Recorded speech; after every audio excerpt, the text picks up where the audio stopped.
అయ్యో కదిలియ దేవుడు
వచ్చింది కదా. ఈమె ఎవరు కాదు, కర్ణాటక రాష్ట్రం పాల్గొండపట్నం వెళ్ళి చేరుకున్నారెడ్డి భార్య అయిన కొండమ్మ అనే భక్తురాలు. ఏమిటే కష్టం వచ్చినా కదులుకోలుకొచ్చిందో ఒక్కసారి విచారించగాక. అమ్మ భక్తురాలే, ఆహా ఎందుకమ్మో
అమ్మ నా కదిరికోలుకు వచ్చి గోవింద నారాయణ వైకుంఠ బస్సగా తిరగబడి అంటూ ఒకటే రిక్షా ఉన్నావు కదా.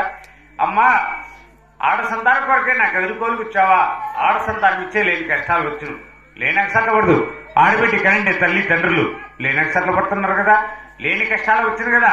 అంతకాడికి వెళ్ళలేని కష్టాలు కలిగినమ్మా. నా మాట విని నీ గర్భం మంది ఆడ సంతానం వద్దు. నేరుగా నీ పావన పట్టణానికి పోయి క్షేమంగా బతుకు తల్లి. ఇల్లు అయితే ఆడవాళ్ళ సంతానం ఇవ్వనంటావా స్వామి? గోవింద నారాయణ వైకుంఠవాస గోవింద అన్నారావా స్వామి రావా మధులే స్వామి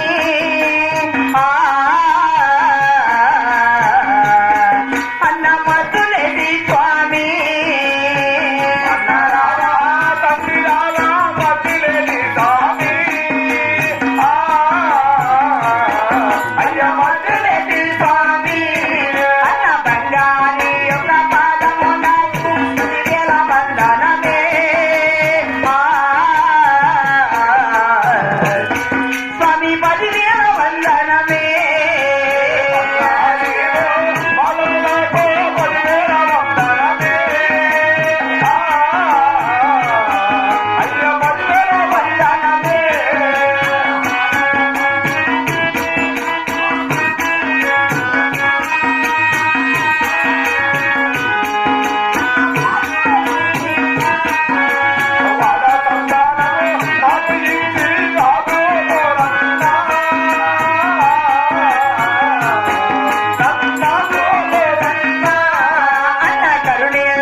భక్తురాలు వద్దు మాట బిడ్డలు చెప్పినా కూడా పట్టిని భక్తి ఎడవకుండా నా కదిరికోవుల్లోనే నిలిచి ఉంది కదా.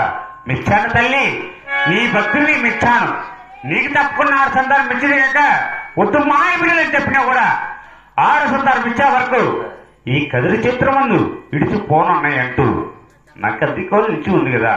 ఇటువంటి భక్తి ఈ నెడగాని చూడులా. అలాగనే నీ భక్తి మెచ్చాను తల్లి, నీకు తప్పకుండా 6 సంతానం ఇచ్చిగా. అమ్మా ఆహా నిమ్మ పండు చేత పట్టినే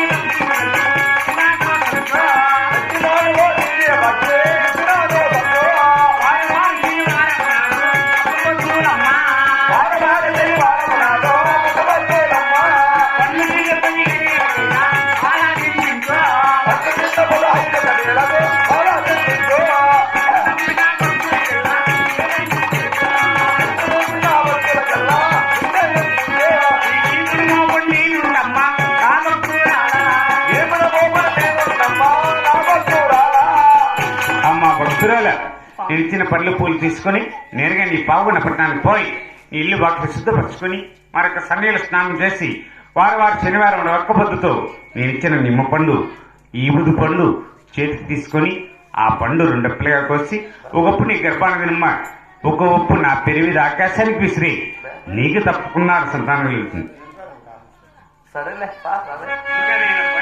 తల్లి మాట్లాడుతూ